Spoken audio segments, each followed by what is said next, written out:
Hi all welcome to demystifying markets. So நாளையோட index analysis பார்க்கலாங்க. So இன்னைக்கு பார்த்தீங்கன்னா ஒரு சில ஸ்டாக்ஸ் வந்து நல்லா டாப் க்ளோசிங் கொடுத்துருக்காங்க, அதையும் நம்ம பார்க்கலாம். ஸோ ப்ரொஃபைல் வந்து என்ன மாதிரியான ஹிண்ட்ஸ் கொடுத்துருக்காங்க இன்னைக்கு பார்த்தீங்கன்னா எஸ்பெஷலி பஜாஜ் ஆட்டோ பார்த்தீங்கன்னா இன்வென்ட்ரி கான்செப்ட்னு சொல்லுவோம் மார்க்கெட் ப்ரொஃபைலில். ஸோ அந்த கான்செப்ட் வைஸாக அவங்க எவ்வளோ பியூட்டிஃபுல்லாக ஒரு மொமெண்டம் இன்னைக்கு கிரியேட் பண்ணியிருக்காங்கன்றதை பார்க்கலாம். அண்ட் ஆல்சோ பார்த்தீங்கன்னா டாடா மோட்டார்ஸ் பொறுத்தவரையும் இன்னைக்கு டாப் க்ளோசிங் கொடுத்துருக்காங்க. ஸோ டாடா மோட்டார்ஸ் நல்ல வந்து ஒரு பாட்டம் லைன் தான் வெளில வராங்க. ஸோ ஆல்மோஸ்ட் வந்து அதையும் நம்ம ப்ரொஃபைல் எப்படி காட்டுதுன்னு பார்க்கலாம். ஸோ நிஃப்டி வந்து இன்னைக்கு நல்ல சப்போர்ட். நிஃப்டியை பொறுத்தவரையும் இன்னைக்கு வந்து அதர் செக்டார்ஸ் அதர் இண்டிசஸ் பார்த்தீங்கன்னா சூப்பர் சப்போர்ட்டிவ். ஸோ இண்டிசஸ் வைஸும் நல்ல சப்போர்ட். அண்ட் பேங்க் நிஃப்டியும் பார்த்தீங்கன்னா இன்னைக்கு வந்து ஓரளவுக்கு ஸ்டேபிளாக இருந்தாங்க. பேங்க் நிஃப்டியும் வந்து ஸ்டேபிளாக ஹோல்ட் பண்ணாங்க லெவல்ஸை. as well as ரிலையன்ஸ் வந்து நம்ம 3 டேஸாக சொல்லிட்டு இருக்கோம் ரெஸ்பான்சிவ் ஜோனில் இருக்காங்க. இப்போ பார்த்தீங்கன்னா ரிலையன்ஸ் வந்து so again it is a concept. அந்த கான்செப்ட் வைஸாக பார்க்குறோம் போது நம்மளுக்கு தெரிஞ்சது இல்லையா 1200 லெவல்ஸை ஹோல்ட் பண்ணுறாங்க அப்படின்றத நம்ம சேனலில் சோஃபார் நம்ம நிறைய வாட்டி பேசியிருக்கோம். ஒய் பிகாஸ் த ரிலையன்ஸ்க்கு இது ஸ்ட்ராங்கான ரெஸ்பான்சிவ் ஆக்ஷன். ஸோ அந்த இடத்துல வந்து மார்க்கெட் சட்டுன்னு வந்து பவுன்ஸ் பண்ணி கீழே வர முடியாது. ஐ மீன் அதை பிரேக் பண்ண முடியாது. சோஃபார் 3 டேஸ் வந்து ஹோல்ட் பண்ணி நிற்கிறாங்க ரிலையன்ஸை பொறுத்தவரையும். Reliance is also supportive. So நிஃப்டியை பொறுத்தவரையும் பார்த்தீங்கன்னா இன்னைக்கு வந்து மார்க்கெட் வந்து ஒன்ஸ் இந்த சப்போர்ட்டை வந்து ஹோல்ட் பண்ணிட்டாங்கன்னு நம்ம பார்த்துருந்தோம் 22,800. அண்ட் இதுதான் எக்ஸ்பெக்டடான ஒரு சப்போர்ட்டுன்னு நம்ம பார்த்துருந்தோம் ப்ரீவியஸ் டேஸில். பட் அதை ஹோல்ட் பண்ணதுக்கப்புறம் மார்க்கெட் வந்து கிளியராக எவ்ரி டைம் வந்து ஒரு மொமெண்ட்டை வந்து கிரியேட் பண்ணுறாங்க. அண்ட் நேற்று நம்ம வந்து பார்த்துருந்தோம் எக்ஸாக்டாக அந்த 23,000 வந்து ஹோல்ட் பண்ணுறாங்களா, ஏன்னா நேற்றோட க்ளோசிங் வாஸ் வெரி டிஃப்ரெண்ட் இல்லையா? ஸோ இன்னைக்கு 23,000க்கு கீழே தான் வந்து மார்க்கெட் ஆல்மோஸ்ட் அந்த ஜோன் கிட்ட தான் ஓப்பன் ஆயிருக்கு. பட் கீழே வந்திருக்காங்க. இன்ஃபேக்ட் இந்த லெவல் ஆஃப் சப்போர்ட் வந்து கிளியராக நேற்று நம்ம டீட்டெயிலாக பார்த்துருந்தோம் இல்லையா? ஒரு ரிஜெக்ஷன் ஜோன் நடந்தது லேட் ஹவர்ஸில். தட் இஸ் ஆஃப்டர் 2:30க்கு அப்புறம் பார்த்தீங்கன்னா நேத்தோட மார்க்கெட்டில் வந்து லாங் ரிஜெக்ஷன் நடந்தது இல்லையா? ஸோ எக்ஸாக்டாக அந்த ஜோனில் தான் இன்றைக்கும் பார்த்தீங்கன்னா ஆல்மோஸ்ட் எந்த டைம்னு பார்த்தீங்கன்னா ஒரு 11:15 அந்த அந்த டைம்லேயும் எக்ஸாக்டாக அந்த ரிஜெக்ஷன் வரும்போது ஸோ சேம் வே எங்கே நேற்று வந்து அவங்க சப்போர்ட் சிஸ்டம் ஃபைன் பண்ணாங்களோ அதே இடத்துல இன்னைக்கு சப்போர்ட் ஃபைன் பண்ணியிருக்காங்க. So that's how every time ஒரு ரிஜெக்ஷன் நடக்குது அப்படின்னா அவங்க எங்கே அங்கே சப்போர்ட்டை ஹோல்ட் பண்ணுறாங்கன்றது அழகாக ப்ரொஃபைல் காமிக்குது இல்லையா? ஸோ இன்றைக்கும் பாருங்கள் மார்க்கெட் ரிஜெக்ட் ஆயிருக்கு, பட் அழகான சப்போர்ட் அதே இடத்துல கிடச்சிருக்கு. So that's how it is very very helpful. So இந்த இந்த இடத்துல இவங்க என்ன பண்ணியிருக்காங்கன்னா கிளியராக வந்து ஸோ மார்க்கெட் வந்து இன்னைக்கு kind of B shape profile with பீபாக் வந்து பிளேஸ் பண்ணியிருக்காங்க which is at the level of 2300க்கு மேலே. ஸோ 23,000க்கு மேலே தான் இன்னியோட க்ளோசிங் வந்து சஸ்டெயின் ஆகி நின்று இருக்கு மார்க்கெட் பொறுத்தவரையும் நிஃப்டியை பொறுத்தவரையும். பட் எக்ஸ்பெக்டடான ஒரு ரெசிஸ்டன்ஸில் தான் ரெசிஸ்ட் ஆயிருக்காங்க விச் இஸ் ஆல்ரெடி நம்ம டிஸ்கஸ் பண்ண இந்த பிஓசி லெவல் 200 to 250 ஜோன் வந்து ரொம்ப ரொம்ப கீ லெவல் டு வாட்ச் அப்படின்னு பார்த்துருந்தோம். ஸோ நிஃப்டியை பொறுத்தவரை எக்ஸாக்டாக அந்த லெவலில் ஹோல்ட் பண்ணியிருக்காங்க. அண்ட் பையிங் சப்போர்ட் இதனால தான் நம்ம அந்த இன்ட்ராடே ஆக்டிவிட்டியை வந்து ரொம்ப டீப்பாக ப்ரொஃபைலில் நம்மளுக்கு தெரிய வரும்னு சொன்னோம். ஏன்னா எக்ஸாக்டாக நேற்று எங்கே அவங்க பையிங் கிடச்சதோ அதே இடத்துல தான் இன்றைக்கி மார்க்கெட் ஃபால் ஆனாலும் அது பையிங் எக்ஸஸாக கன்வெர்ட் ஆகி திரும்பவும் மார்க்கெட் டாப் க்ளோசிங் கொடுத்துட்டாங்க.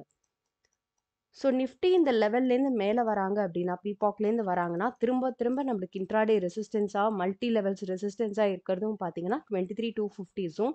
ஸோ இந்த லெவலில் தாண்டின ஒரு அக்செப்டன்ஸ் கண்டிப்பாக தேவை.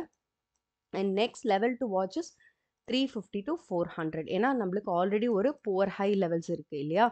ஸோ நிஃப்டியை பொறுத்தவரையும் டவுன் சைடில் வராங்க அப்படின்னா ஃபஸ்ட்டு லெவல் பார்த்தீங்கன்னா இந்த last 2 days of support find பண்ண ஒரு இம்பார்ட்டன்ட் ஜோன் 23,000க்கு கீழே பிரேக் பண்ணுறாங்கன்னா 22,950 to 23,000. ஏன்னா இதுதான் வந்து ஒரு இம்பார்ட்டன்ட் லெவல். இந்த லெவலையும் பிரேக் பண்ணி மார்க்கெட் வராங்க அப்படின்னா கிளியர் பீபாக் சப்போர்ட் ஹோல்டிங் திஸ் லெவல் நேற்றுலேருந்து ஹோல்ட் பண்ணிட்டு இருக்காங்க 22,850 ஜோன். அண்ட் 800ன்றது key level for Nifty. So for இந்த லெவலை வந்து பிரேக் பண்ணாத வரையும் அலர்ட் வந்து there is no big alert. But again பார்த்தீங்கன்னா லாஸ்ட் 2 days நிஃப்டியை பொறுத்த வரையும் ஒரு பாட்டம் ஆல்ரெடி ஒரு மீடியம் க்ளோஸ் கொடுத்துருக்காங்க. பட் இன்னைக்கு வந்து டாப் க்ளோஸிங் கொடுத்துருக்காங்க. பட் ஒரு ரெசிஸ்டன்ஸ் ஜோன் கிட்ட. அதனால இந்த ரெசிஸ்டன்ஸ் எவ்வளோ வந்து நம்மளுக்கு நாளைக்கு வந்து எப்படி ப்ரொஃபைல் பில்ட் ஆகுதுன்றதை பொறுத்து நம்மளோட further movement in Nifty market profile உங்களுக்கு கிளியராக காட்டும். So moving on to bank Nifty. So before going to bank Nifty பார்த்தீங்கன்னா இன்றைக்கி வந்து டாடா மோட்டார்ஸ் நல்லா வந்து ஒரு டாப் க்ளோசிங் கொடுத்துருக்காங்க. ஸோ கிளியரான ஒரு ஸ்ட்ரக்சர் பார்த்தீங்கன்னா நான் வந்து ஒரு 15 minutes சார்ட் வந்து பிளேஸ் பண்ணுறேன். கிளியரான ஒரு one time framing so market open ஆனதுலேருந்து ஆல்மோஸ்ட் இந்த இனிஷியல் பேலன்ஸ் பீரியடுக்கு அப்புறம் பார்த்தீங்கன்னா கிளியரான ஒரு one time framing and top close இது வந்து நம்ம க்ளோஸ் ஆன் எக்ஸ்ட்ரீம்ன்ற கான்செப்டில் வந்து மார்க்கெட் ப்ரொஃபைலில் பார்ப்போம். பட் இதுக்கு நிறைய வந்து கண்டிஷன்ஸ் இருக்குது. அவங்க இந்த இந்த லெவல்ஸ் எல்லாம் ஹோல்ட் பண்ணுறாங்களா அப்படின்றதுக்கு.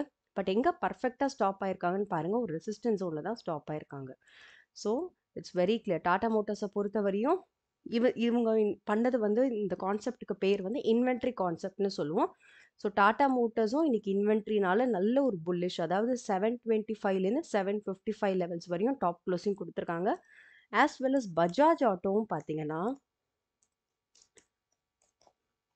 This is also an inventory. So Bajaj ஆட்டோவில் இன்னைக்கு பார்த்தீங்கன்னா மார்க்கெட் ஓப்பன் ஆனதுலேருந்தே இனிஷியேட்டிவ் வந்துட்டாங்க. ஸோ ஒரு ஓடிஎஃப் எப்போ வராங்கன்றது ரொம்ப ரொம்ப important. And because of inventory concept நடக்கும்போது ஓடிஎஃப் எல்லாமே பிகினிங் ஆஃப் த பீரியட்லேயே வந்துருவாங்க. அதாவது ஸ்டார்ட் ஆஃப் தி டே 9:15லேயே வந்துருவாங்க. ஸோ அந்த மாதிரியான டே தான் இது. ஸோ லாங் பையிங் எக்ஸஸ் வச்சு market almost P shape profile place பண்ணியிருக்காங்க. கிட்டத்தட்ட பார்த்தீங்கன்னா ஒரு 300 to 350 பாயிண்ட்ஸ் வந்து இன்னைக்கு மொமெண்டம் கிரியேட் பண்ணியிருக்காங்க. அண்ட் எஸ்பெஷலி இந்த ஐபி பீரியடே அவங்க வந்து டார்கெட்டை முடிச்சிருவாங்க. ஆல்மோஸ்ட் பார்த்தீங்கன்னா ஃபர்ஸ்ட் 30 மினிட்ஸே பார்த்தீங்கன்னா 8400லேருந்து 8800. So 400 points in first 30 minutes. Because of this concept is called inventory in market profile. So இந்த இன்வென்ட்ரி கான்செப்ட்ஸ்லாம் வந்து ரொம்ப பவர்ஃபுல்லாக இருக்கும். ஏன்னா இவங்க கிட்டத்தட்ட வந்து ஒரு 10 நாளுக்கு கவர் பண்ண ஒரு ப்ராசஸை ஒரே நாளில் அதோட மொமெண்டமை கிரியேட் பண்ணி கொடுத்துருவாங்க. It's like a reversals are happening within a range. So within a ரேஞ்ச்குள்ளே அந்த ரிவர்சல்ஸை வந்து ஃபைண்ட் பண்ணுவாங்க. ஸோ ஒரு 5-6 நாள் இறக்குவாங்க மார்க்கெட்டை, அதை ஒரே நாளில் வந்து எடுத்துருவாங்க. பட் அதுக்குண்டான சைன்ஸ் எல்லாம் இந்த இந்த ப்ரொஃபைலை நம்மளுக்கு பிளேஸ் பண்ணிகிட்டே தான் இருப்பாங்க. ஸோ இது வந்து பார்த்தீங்கன்னா பஜாஜ் ஆட்டோ பொறுத்த வரையும். So moving on to bank Nifty.